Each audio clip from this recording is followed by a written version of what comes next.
नमस्कार, पंगत तुमच्या आमचीमध्ये तुमच्या सगळ्यांचं खूप खूप स्वागत करत आहे।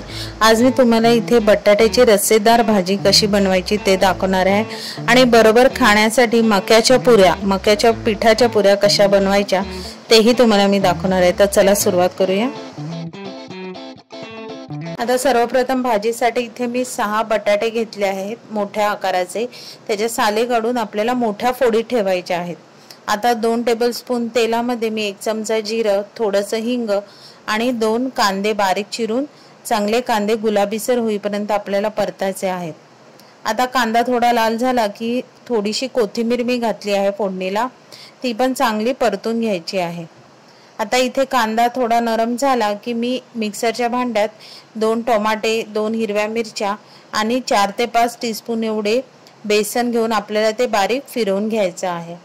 आता कांदा लाल झाला की त्याच्यात 2 टेबलस्पून एवढं आलं, लसूण आणि मिरचीची पेस्ट घातली आहे। आता ह्यातला लसणाचा कच्चेपणा जाईपर्यंत आपल्याला ही फोडणी चांगली शिजवून घ्यायची आहे। आता इथे आलं लसूण चांगलं शिजल्यावर आपण मिक्सरला बारीक वाटलेलं वाटण आहे ते ह्याच्यात घालून तेल सुटेपर्यंत शिजवून घ्यायचं आहे। त्याच मिक्सरच्या भांड्यात थोडं पाणी घालून मी ह्या फोडणीमध्ये पाणी ऍड केलं आहे, म्हणजे खालून आपली फोडणी लागणार नाही। आता हे बेसनाचं मिश्रण बेसन शिजेपर्यंत आपल्याला चांगलं परतून घ्यायचं आहे। आता उरलेलं थोडं पाणी घालून मी हे वाटण चांगलं शिजवून घेतलं आहे।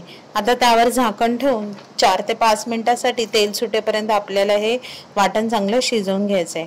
आता 5 मिनिटांनंतर तुम्ही बघू शकता साईडने तेल सुटायला लागलं आणि मिश्रणही आपलं चांगलं शिजलेलं आहे। आता त्यात मी काश्मीरी लाल मिरची पावडर, हळद, किचन किंग मसाला, गरम मसाला आणि धना पावडर हे सगळे मसाले घालून आपल्याला चांगलं हे शिजवून घ्यायचं आहे। आता तेल सुटेपर्यंत आपल्याला हे वाटण चांगलं परतून घ्यायचं आहे। आता झाकण लावून आपल्याला हे 5 ते 10 मिनिटांसाठी वाटण चांगलं शिजवून घ्यायचं आहे। आता तुम्ही बघू शकता की साईडने तेल सुटलं आहे, तर त्यात आपण चिरलेले मोठे बटाट्याच्या फोडी घालून चांगलं परतून घ्यायचं आहे। बटाट्याच्या फोडींना अगदी हा मसाला चांगला लागला पाहिजे। आता ह्याच्यात मी 1 ग्लास एवढं गरम उकळलेलं पाणी घातलं आहे। इथे एक लक्षात ठेवायचं की आपल्याला थंड पाण्याचा जराही वापर करायचा नाहीये। आता इथे चांगलं उकळलेलं पाणी आपण ऍड करून बटाट्याची भाजी चांगली ढवळून घ्यायची आहे आणि झाकण लावून आपल्याला मीडियम गॅसवर बटाटे शिजेपर्यंत ही भाजी आपल्याला शिजवून घ्यायची आहे। आता ह्याच्यात तुम्हाला चवीनुसार मीठ ऍड करून झाकण लावून ही भाजी आपण मीडियम गॅसवर शिजवून घेऊया। आता बटाट्याची भाजी शिजेपर्यंत आपण साईडला मक्याच्या पिठाच्या पुरीचं पीठ मळून घेऊया। त्यासाठी मी एका भांड्यात 1 कप एवढं मक्याचं पीठ, 1 कप गव्हाचं पीठ, चवीनुसार मीठ, 1 चमचा ओवा, 1 चमचा जिरं, थोडीशी कोथिंबीर आणि 2 टीस्पून एवढं मी तेल घालून आपल्याला हे मिश्रण चांगलं एकजीव करायचं आहे। आता हे सुकं मिश्रण एकजीव झाल्यावर थोडं थोडं पाणी घालून आपल्याला ह्याचा एक घट्ट असा डो बनवायचा आहे। इथे लक्षात ठेवा एकसाथ एकत्र पाणी घालायचं नाहीये, थोडं थोडं असा पाण्याचा अंदाज घेऊन आपल्याला इथे पीठ मळायचं आहे।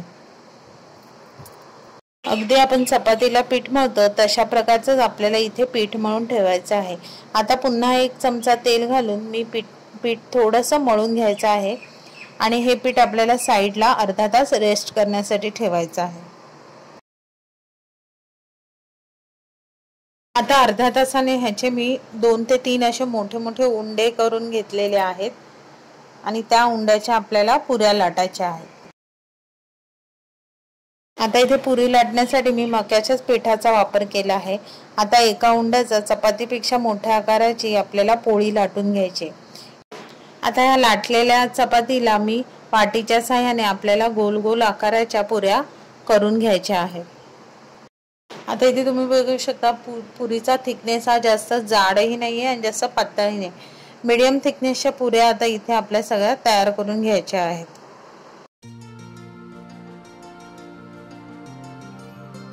पंधरा ते 20 मिनिटात तुम्ही बघू शकता भाजी आपली चांगली शिजली आहे आणि ग्रेव्ही ही चांगली मस्त तयार झाली, ना जास्त पातळ ना जास्त घट्ट। बेसनामुळे ह्याला चांगला घट्टपणा आलेला आहे। आता तुम्ही बघू शकता बटाटी चांगली मऊसर शिजलेली आहेत। आता ही आपली भाजी तयार झाली आहे। आता त्याला वरून कोथिंबीर घालून भाजी चांगली ढवळून घ्यायची आहे। ऑलरेडी इथे मी तेल तापत ठेवलेलं आहे तेलात आता आपण एक एक करून पुरी सोडून तळून घेऊया।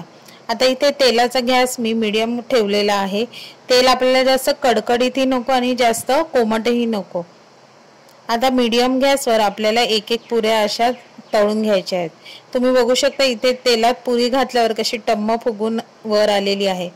अशीच गोल्डन ब्राउन होईपर्यंत आपण आता इथे सगळ्या पुऱ्या तळून घेऊया। गव्हाच्या पिठाच्या पुऱ्या आपण बराच वेळ खात असतो, पण बटाट्याच्या ह्या रश्शेदार भाजीबरोबर मकाच्या पिठाच्या ह्या वेगळ्या पुऱ्या खाण्यात बातच काही वेगळी आहे। तर तुम्ही ही माझी रेसिपी नक्की करून बघा। रेसिपी आवडली तर रेसिपीला लाईक करा, शेअर करा, कमेंट करून सांगा।